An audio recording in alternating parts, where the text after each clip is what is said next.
Now it's almost become difficult to keep track of just how many compact SUVs you can buy in India right now.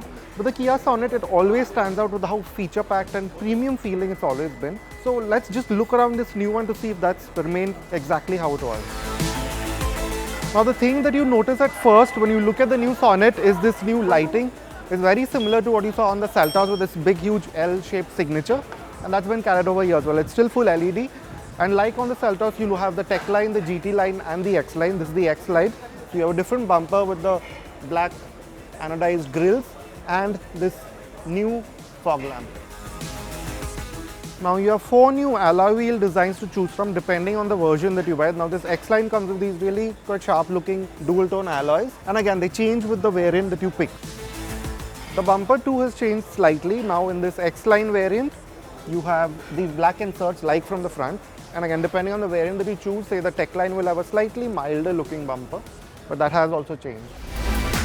Now the overall layout of the dashboard hasn't changed all that much. So you have that still very high quality feel coming from it, especially with these steering wheels and the metallic paddles, the stitching on it, and all the switchgear that's here, especially these vertical air vents. So they all feel really quite nice. But what has changed is this upholstery. Now this being the X line version, you get this slightly dark greenish theme to it.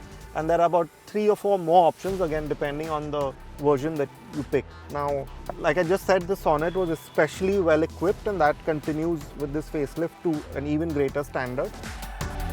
Now you have a fully digital instrument cluster. It's quite the step up from that LCD display that you had earlier, and it's shared with the Seltos, so it's very high quality. The graphics are really slick, so it's now very easy to see the information the car wants to show you. Now another small touch which will help you is 4-way adjustable seating. So you can choose this angle. You can't choose the height automatically, but you can sort of put it forward and back like this, and also recline it now electronically. Now among other changes, all the windows, not just the driver, gets this one-touch up and down feature, which we think is great. And then continuing on from the older Seltos, you still have ventilated seats, you still have drive and traction modes, a 360-degree camera. Cameras of great quality. But another feature addition here is that when you use the Find My Car application on your phone, you can access these cars used directly on your phone, which is, I think, a very interesting feature. And again, you have ambient lighting and climate control being some of the more bigger highlights. Now in terms of safety, you also get ADAS now, level 1 ADAS in the top variants, but all Seltos and all Kia cars now get 6 airbags as standard. Now you'll see another feature that's been carried over, the air purifier, again the same as what it was before.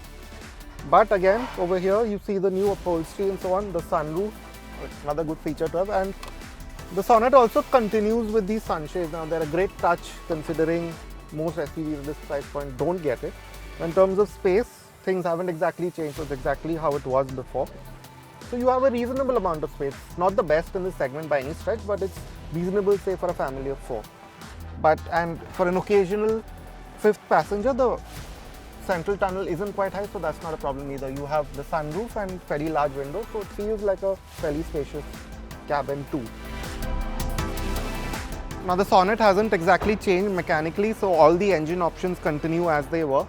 Now this being the top end option, a 1-litre turbo-petrol, which you can have with a DCT or an IMT. Luckily the diesel version hasn't been let go of with this update. You still get that, and in fact you can now have this with the manual, again the diesel version, and of course the base engine remains at 1.2-litre naturally aspirated petrol.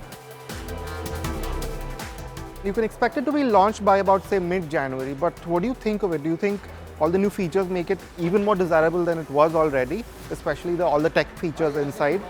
And for prices, we think it'll start at about 10 lakh rupees and go up to about 16 to 17 lakh rupees for the diesel version.